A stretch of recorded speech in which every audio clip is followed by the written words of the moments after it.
brother မြောင်ကြည့်လိုက်146မီတာလောက်အရှည်ရှိတဲ့အဆောက်အဦကြီးတစ်ခုကိုတိဆောက်တာခုခေတ်မှာမဟုတ်လွန်ခဲ့တဲ့2600 BC လောက်ကလေးဆောက်ခဲ့ grain လည်းမရှိဘူး truck ကားလည်းမရှိဘူးလက်စစ်မီလည်းမရှိဘူးခင်မီတင်ချ software လည်းမရှိဘူးနောက်ပြီးတော့အဆောက်အဦရဲ့ structure ကလည်းမြောက်ဘက်အရက်နဲ့တိကျလူနီးပါ align ဖြစ်နေ degree ကလည်းမဆိုးတလောက်လေးနည်းလေးပဲကွာတယ်ပြီးတော့အဲ့ဒီအဆောက်အဦကိုအရေအတွက်2တန်းထပ်ပို့တဲ့ area မှာကြောက်တုံးကြီးတွေလည်းတိဆောက်ထားသေးတယ်ဒုံချင်းစီရဲ့ weight က2တန်ကနေ3တန်အထိလေးတယ်3တန်ဆိုတာဘယ်လောက်လေးလဲဆိုရင်အကျမ်းမြင့်လူတစ်ယောက်ကို80 kg ပဲထားလူအယောက်ပေါင်း43ယောက်စာဝိနေညီမျှတယ်အလေးပဲဒါမှမဟုတ်သင်းအောင်တော့အဲ့ဒီ pyramid ထဲမှာရှိတဲ့ granite ကြောက်တုံးတွေရဲ့အလေးချိန်ကတန်50ကနေ80လောက်ထိလေးတယ်အဲ့တော့ခန့်မှန်းချေလူအယောက်1000ရဲ့ဝိနေညီမျှတယ်အဲ့ဒါတော့ Giza က Great Pyramid ပဲ brain fog ကနေပြန်လည်ကြိုဆိုလိုက်ပါတယ် okay ဒီမှာတော့ပြဿနာတစ်ခုတော့ရှိကျွန်တော်တို့သိရလို့ထင်တာသမျှရှေ့ခေတ်တုန်းကနီးပြရတယ်အကုန်လုံးကဒါရက်ရှိတော့မရှိခဲ့သင့်ဘူးဒါဆိုတကယ်မင်းကဘသူတွေတိဆောက်ခဲ့ရလဲမဟုတ်ရှေးဟောင်းသူတေသနာအထောက်ထားရ Great Pyramid ကိုခူဖူမင်းလက်ထက်မှာတိဆောက်ခဲ့လို့အများစုကလက်ခံထားကြတယ်ခူဖူမင်းဆိုတာမသိရသူတွေသူကတကယ်ဩဇာအာဏာကြီးမားတဲ့အီဂျစ်ဘုရင်တစ်ပါးပဲသူကသူ့ရဲ့အာဏာနဲ့အီဂျစ်ရဲ့ကြီးကျယ်ခမ်းနားမှုကိုကိုးစားပြီးအကြီးမားဆုံး Pyramid ကိုတိဆောက်ခဲ့တဲ့ဘုရင်လို့လူသိများကြတယ်ပြန်ဆက်ရရင်တကယ်မင်းကဘသူဆောက်ခဲ့လဲဆိုတာတဲ့သူတို့ဘလို့ဆောက်ခဲ့လဲဆိုတာပဲပြီးတော့တချို့တွေကဒီလိုပြောကြတယ်ဒါကြီးကလူတွေဆောက်ခဲ့တာမဖြစ်နိုင်ဘူးစသဖြင့်ပေါ့နော် What if Pyramid ဆိုတာဆောက်ဖို့မဖြစ်နိုင်တာမဟုတ်ဘူးဆိုရင် What if ကျွန်တော်တို့တွေကသာရှစ်ခေတ်တုန်းကလူတွေကိုအထင်သေးနေခဲ့မိတာဆိုရင်နံပါတ်1အရွယ်အစားပြဿနာအရင်ဆုံးသူ့ရဲ့အရွယ်အစားကိုလေ့လာကြည့်အောင်ပုံမှန်အဖြစ်ဒီ pyramid ကြီးရဲ့အမြင့်က146မီတာလောက်မြင့်တယ်အဲ့အမြင့်ကိုမြင်အောင်ပြောရမယ်ဆိုရင်အထက်40နဲ့45ထပ်လောက်အဆောက်အဦအမြင့်လောက်ရှိမယ်ဒါမှမဟုတ်ဘောလုံးဝင်းတစ်ကွင်းအရှိကိုဒေါင်လိုက်ထားလိုက်တာထက်ပိုတော့မြင့်နေတယ်ဘောလုံးဝင်းကခန့်မှန်းချေ105မီတာလောက်ရှိတယ်လေပေါ့နော်ဆိုတော့အဲ့ဒီထက်ပိုမြင့်တယ်အခုခေတ်ဒီထက်မြင့်တဲ့အဆောက်အဦတွေအများကြီးရှိပေမဲ့လေဒီ pyramid ကိုစောက်ပြီးတဲ့အချိန်နောက်ပိုင်းနှစ်ပေါင်း3800လောက်ထိလူတွေတိဆောက်ဖူးသမျှအကုန်လုံးက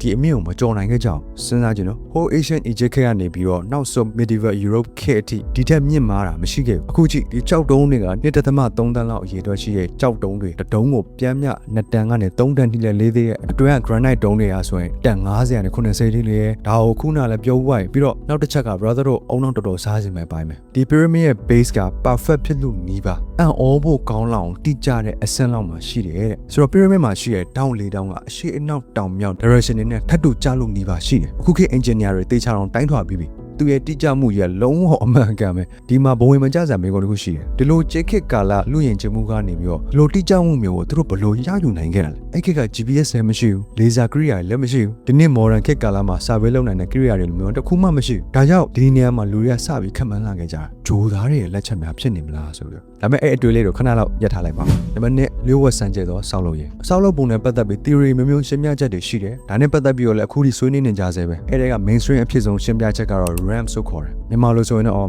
short out land shorter land လို့ပဲခေါ်မှာထားပါတော့ RAM လို့ပဲတော့ခေါ်လိုက်မယ်နော်အဲ့ဒီ RAM အကြီးကြီးတွေကို mud brick short out တွေနဲ့ထုံးကြောက် limestone တွေနဲ့ပြုတ်လုပ်ထားတယ်တဲ့ကျွန်တော်အလုပ်သမားတွေကကြောက်တုံးကြီးကိုဒီ RAM တွေကနေတစ်ဆင့်ဆွဲတင်ကြတယ်ပြောတော့သာလွယ်ဒါပေမဲ့ဒီမှာပြဿနာတစ်ခုတော့ရှိနေတယ်ထိတ်ဆုံးထိရောက်တဲ့ချင်းကလန် run တခုလည်းတိစောက်ဖို့အတွက်ကဒီ RAM ကိုယ်တိုင်က pyramid ထက်ရှည်ဖို့တော့လိုလိမ့်မယ်ပြီးတော့ material အမြောက်များနဲ့လည်းလောက်ရလိမ့်မယ်ဆိုတော့အဲ့ဒါတွေကဘယ်မှာလဲဘယ်တွေရောက်သွားကြရလဲအချို့ theory တွေကတော့ခရူးပတ်လန်းပုံစံပေါ့နော် spiral rams တွေနဲ့pyramid ပတ်လေကိုပတ်နေရလဲဖြစ်နိုင်တယ်ဒါမှမဟုတ်စောက်ကလေးက pyramid အတွင်းဘက်ခြမ်းမှာ RAM တွေထည့်သွင်းတာလည်းဖြစ်နိုင်တာပဲ2019ခုနှစ်မှာ scientists တွေက cosmic ray scanning နည်းပညာကိုအသုံးပြုပြီးတော့ pyramid ကို scan လုပ်ကြည့်တဲ့အခါမှာတွင်ဖက်အချမ်းမှာကြီးမားတဲ့အနည်းဆုံးမီတာ30လောက်အရှည်ရှိတဲ့လျှို့ဝှက်ကွက်လက်နေရာတစ်ခုရှာတွေ့ခဲ့တယ်လျှို့ဝှက်တာလည်းဟုတ်ချင်မဟုတ်မယ်ပေါ့နော်သူတို့ဘလို့ရည်ရွယ်ချက်နဲ့စောက်ခဲ့ရလဲကျွန်တော်လည်းမသိနေရာသစ်ရှာတွေ့တယ်ဆိုတော့လည်းသိရမလားဒါကမှဆက် cosmic ray scanning လုပ်တဲ့နည်းပညာအရင်မိုက်တယ်သူက structure ရဲ့အတွင်းပိုင်းတွေကိုအထိခိုက်မရှိဘဲနဲ့ကြည့်ရနည်းပညာပဲအဲ့နီလန်ကအာဂါသကနေလာတဲ့ muon ဆိုခေါ်တဲ့တင်းငယ်တဲ့အမုံလေးတွေကအဆောက်အုံကိုဖျက်ဆီးသွားတယ်တိုင်းတာတယ် scientist တွေကအဲ့ဒီအမုံက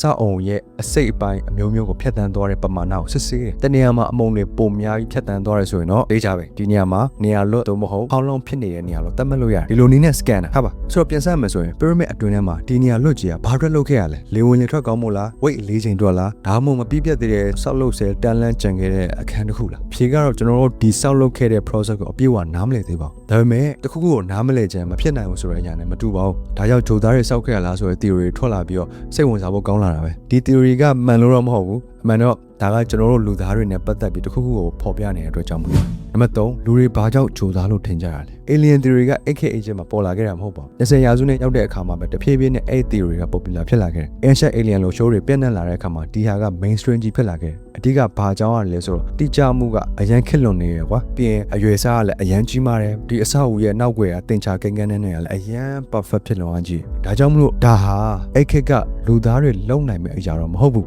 ဒီလိုကြီးမြတ်မှုမျိုးကိုရဖို့တော့အဲ့ခက်ကလူသားတွေကရှေးဦးဆန်နေသေးတယ်လို့ပြောချင်တာခင်းနောက်ကျနေသေးပါကွာဒါပေမဲ့ရှေးရောက်သုတေသနပညာရှင် archaeologist တွေကဂီဇာနားမှာအလုပ်သမားတွေရဲ့ရွာတွေကိုရှာတွေ့ခဲ့ကြတယ်သူတို့ Korea တွေတွေ့တယ်မုံဖုတ်တဲ့နေရာတွေတွေ့တယ်သူတို့စနစ်တကျအလုပ်သမားတွေနဲ့လုပ်ခဲ့တဲ့တပ်တွေကိုရှာတွေ့ခဲ့ကြတယ်ဒါတွေကိုကြည့်ချင်းအဖြစ်ဒီ pyramid project ကတေချာ organize လုပ်ပြီးတော့စောက်ခဲ့တာလို့ပြောလို့ရတယ်ဒီလူတွေကဂျိုသားတွေကြာပိုးနဲ့ရိုက်ခဲ့တဲ့အလုပ်သမားတွေမဟုတ်ပါဘူးသူတို့ကတကယ်အရေးချင်းရှိတဲ့အလုပ်သမားတွေပဲအဲ့ခက်က engineer တွေလို့တောင်ပြောလို့ရတယ်ဒါကြောင့်မလို့ mystery ကဂျိုသားတွေတော့မဟုတ်နိုင်တကယ် mystery ကမင်းကုန်းထောမဲ့အရာဘာဖြစ်လို့အရင်ခက်ကလူတွေရဲ့ဉာဏ်ရည်လုံနိုင်ကိုင်နိုင်ဆုံးကိုယုံကြည်နိုင်မှုအရင်ခက်ခဲနေကြတာလေပေါ့နော်နံပါတ်4 engineer parami အရေးကြီးဆုံးအပိုင်းကို break down လုပ်ကြည့်လိုက်အောင်ရှေးခေတ်က Egypt လူမျိုးတွေက astronomy ဆိုတဲ့နက္ခတ္တဗေဒကိုကောင်းကြီးနားလေသူတို့ကကြယ်တွေကိုလေ့လာတယ်နေကိုသေချာစောင့်ကြည့်ပြီးလေ့လာတယ်ပြီးရင်နိုင်မြင့်ရဲ့ယာတီအလိုက်ရေလွှမ်းမှုလည်းနားလေကြတယ်အချို့ researcher တွေဆိုရင်ဘလို့တောင်ယုံကြည်လဲဆိုတော့ circumpolar stars လို့ခေါ်တဲ့ဝင်ရုံစုံအနီးမှာလက်ပတ်မြင်ရတဲ့ကျယ်ဝင်ရုံစုံပတ်လည်ကျယ်တွေကိုအသုံးပြုခဲ့ကြလောက်မယ်လို့အချို့ researcher တွေယုံကြည်ကြတယ်ကောင်းကင်ဝင်ရုံစုံနာကကျယ်တွေလက်ပတ်တာကိုကြည့်ချင်အဖြစ်ပျောက်ဘက်ချမ်းကဘဲဘက်လဲဆိုတော့အံ့ဩဖို့ကောင်းတော့တိတိကျကျအမှတ်သား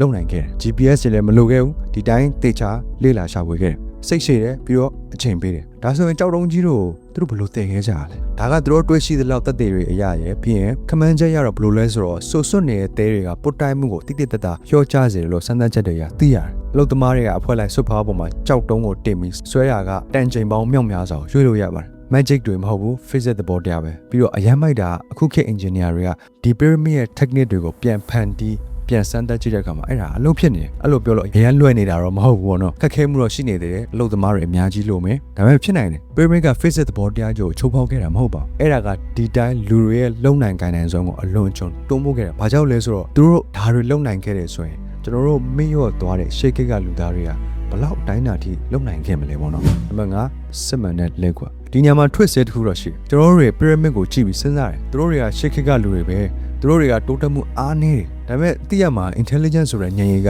မြင်းဖြောက်တစ်ခုလို့ခေတ်အလိုက်ထောင်တက်သွားတာမဟုတ်နည်းပညာတွေကတိုးတက်ပြောင်းလဲလာတယ်ဒါပေမဲ့လူတွေရဲ့အုံနောက်ကတိုးတက်ပြောင်းလဲနေတာတော့မဟုတ် pyramid ကိုတိစောက်ခဲ့တဲ့လူတွေရဲ့အုံနောက်က brother လို့အုံနောက် capacity အတိုင်းပဲတူညီတဲ့တီထွင်ဖန်တီးနိုင်စွမ်းပဲတူညီတဲ့ပြဿနာကိုအဖြေရှာနိုင်စွမ်းပဲဆိုလိုတာအရင်ခေတ်ကလည်းဒီအုံနောက်ပဲခုလည်းဒီအုံနောက်ပဲဘာတွေကွာခြားသွားလဲဘာကွာသွားလဲဆိုတော့သူတို့မှာအုပ်ချုပ်သူတယောက်ပဲရှိတယ်ရီမန်းချက်ကလည်းတစ်ခုတည်းပဲထောင်ပေါင်းများစွာသောအလုပ်သမားတွေရဲ့ပန်းနိုင်ကလည်းအများကြီးမဟုတ်ဘူးတစ်ခုတည်းပဲ pyramid ကသင်္ချိုင်းတစ်ခုတည်းမဟုတ်ဘူးအဲ့ဒါကကြေညာချက်တစ်ခုပဲ message တစ်ခုပဲအသွေးသားတွေတည်ဆုံသွားကြပေမဲ့ဒီကြီးမားတဲ့ဩဇာအာဏာ power ကြီးကကြံခဲ့နိုင်သေးတယ်ဆိုတဲ့ message တစ်ခုပဲဒါတွေကြောင့်မို့လူတွေကမဖြစ်နိုင်ဘူးလို့ခံစားရတာလည်းဖြစ်နိုင်ပါတယ်ဘာလို့လဲဆိုတော့ယုံကြည်မှုတစ်ခုတည်းအာဏာတစ်ခုရည်မှန်းချက်တစ်ခုတည်းဖြစ်လာပြီဆိုရင်လူတွေကသူတို့ကိုယ်တိုင်တောင်မဖြစ်နိုင်လို့ထင်တဲ့အောင်မြင်မှုတွေကိုရနိုင်တဲ့အတွက်ကြောင့်မလို့ပဲဆိုတော့ pyramid တွေဆိုတာမရှိခဲ့သင့်ပါဘူးဒါပေမဲ့ရှိခဲ့ဂျိုသားတွေကြောင့်လည်းမဟုတ်ဘူးပျောက်ဆုံးသွားတဲ့ super technology တွေကြောင့်လည်းမဟုတ်ဘူးကျွန်တော်တို့အမြဲတမ်း short တွက်နေမိခဲ့တဲ့လူသားတွေရဲ့လုံနိုင်ကိုင်နိုင်စွမ်းတွေရှိခဲ့လို့ပဲအဲ့တော့တကယ် mystery ကသူတို့ဘလို့တိဆောက်ခဲ့လဲဆိုတာတဲ့ကျွန်တော်တို့လူသားတွေက